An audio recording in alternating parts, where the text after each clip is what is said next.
Welcome to me TV news. ప్రతి నెల చెల్లించాల్సిన డబ్బులను బ్యాంకులో చెల్లించకుండా తమను సీఏ మోసం చేసిందంటూ మహిళా సంఘాల సభ్యులు పోలీసులను ఆశ్రయించారు. మెదక్ జిల్లా నిజాంపేట మండలం నందిగామ గ్రామానికి చెందిన 8 మహిళా సంఘాల సభ్యులు సోమవారం సీఐ వెంకటరాజ గౌడ్ను కలిశారు. ప్రవీణ్ అనే సీఏ తమ నుండి ప్రతి నెల డబ్బులు తీసుకుని బ్యాంకులో చెల్లించలేదని, బ్యాంకు వారు తమకు నోటీసులు పంపిస్తున్నారని ఆవేదన వ్యక్తం చేశారు.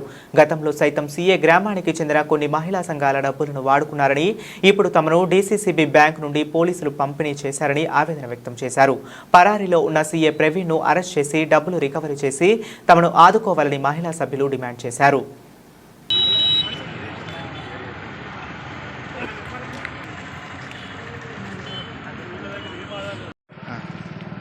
డీసీసీ బ్యాంకు అయితే సార్ మేము డబ్బులు తెచ్చుకున్నాము. 8 లక్షలు వచ్చినాయి. కట్టమంటే కట్టినాము. ఎన్ని సంవత్సరాలు అంటే తేరేదాకా కట్టినాము. తేరినాక కూడా 3 నెలలు ఎక్కువ కట్టినాము. కట్టించుకుంది అయినా ఒక్క రిసిప్ట్ ఇవ్వలే. ఏందక్క ఇట్లా ఇస్తలేవు అని అంటే, నీకు ఎందుకమ్మా నేను కట్టిస్తా, నేను ఉన్నా కదా అని అన్నది. అంటే మరి మాకు మస్తు ఇబ్బందులు అవుతున్నాయి. మరి నువ్వు లోన్ ఇప్పిస్తున్నావు కదా, లోన్ ఇప్పియలేవు అని అంటే, ఇప్పిస్తా అన్నది సార్. ఇప్పిస్తా అని అది మొత్తం బయట పడదాకా ఆమె మాకు ఏం చెప్పలేదు. బయట పడ్డాక నువ్వు రిసిప్ట్ ఇస్తలేవు, మరి ఇట్లా అవుతుంది, మరి మమ్మల్ని లీడర్ ఉన్నాం, మమ్మల్ని అడుగుతుర్రు అని, ఎట్లా చేస్తున్నావు అక్క అని అంటే ఏ సమాధానం చెప్పలేదు. అయితే ఇట్లా కొన్ని రోజులు అయినాక ఆయనతో బయటపడ్డాక పోయి మాకు రిసిప్ట్ ఇస్తలేవు, మాకు ఏది చెప్తలేవు సమాధానము, మరి మమ్మల్ని ఏం చేస్తా అనుకుంటున్నాం, మరి మా లీడర్ అని మమ్మల్ని తిడుతుర్రు, మరి మా ఇండ్లకు తాళం వేస్తారట, మేము కట్టలేదని మమ్మల్ని తిడుతుర్రు అని చెప్పినాం. చెప్తే ఆమె ఒక్క రిసిప్ట్ కూడా ఇవ్వలేదు. ఆయనతో పోయి ఇంటికి పోయి లొల్లి చేస్తే మీకు ఎలాంటి సంబంధం లేదు, మీకు లీడర్లకు నేను కట్టుకుంటానికి ఖాయం రాసి ఇచ్చింది. కానీ సార్ మేము ఉన్నోళ్ళం కాదు, మేము కష్టం చేసుకొని ఎన్ని పైసలు కట్ట 1,50,000 కట్టినాం. పేరు ప్రవీణ. ఆమె ఇట్లా మమ్మల్ని ముంచి తిన్నది. మాకు కష్టం చేసుకుంటూనే మేము 3 లక్షలు కట్టమంటారు. మాకేం తెలియదు సార్, మమ్మల్ని ఇట్లా ఆకు చేస్తుందని మేము అనుకోలేము.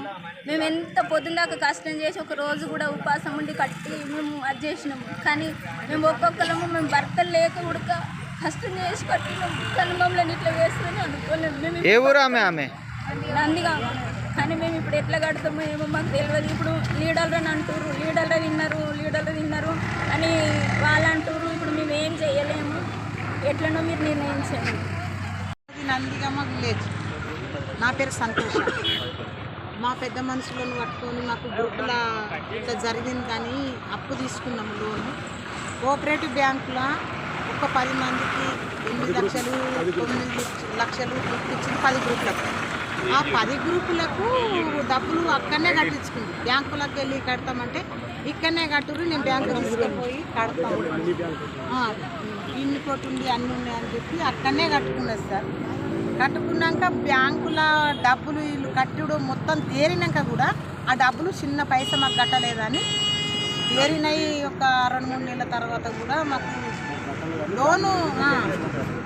లోను రాస్తాని అన్న సమయంలో కూడా ఆ డబ్బులు రూపాయి కట్టలేదట, మాకు తెలియదు. ఇవన్నీ బయటపడ్డాయి.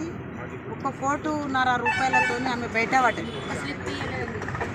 పడ్డాక ఏంది ఇట్లా మా పరిస్థితి అంటే, నువ్వు సిప్పులు ఇవ్వలేవు ఎట్లా అంటే, మీకు ఏం బాధ లేదని ఒక్కొక్క గ్రూప్కు నేను కట్టుకుంటా, మీకు బరువు బాధ్యత ఏమీ లేదని రిసిప్టులు కూడా ఇది కూడా రాసి ఇచ్చింది సార్ మాకు.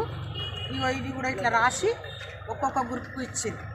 ఇస్తే కట్టుకుంటుంది అనుకుంటే 2 ఏళ్ళు అవుతుంది. 2 ఏళ్ళ నుంచి కూడా ఇంతవరకు బ్యాంకు రాలేదు, ఊర్లకు రాలేదు. ఆమె ఎక్కడుందో మాకు తెలియదు. ఏడుంటే ఏంటి అని మాకు చెప్పడం జరుగుతుంది. మాకు ఈరోజు నోటీసులు 2వ 3వ వచ్చినాయి. బ్యాంకు వాళ్ళు ఇండ్లకు తాళం వేస్తామని అన్నారు.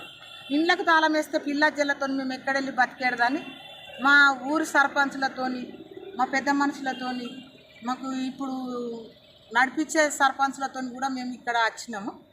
వచ్చి మా తోడ వాళ్ళని అందరు తీసుకొని వచ్చి మాకు ఏం తెలియదని మా పెద్ద మనుషులు అందరికీ ఇక్కడ తీసుకొచ్చారు. మా సమక్షం నుంచి మేము బాధపడలేము, ఒక్కొక్కరం కట్టలేము. ఇంత డబ్బు కూడా మేము చేయలేము, కట్టలేము.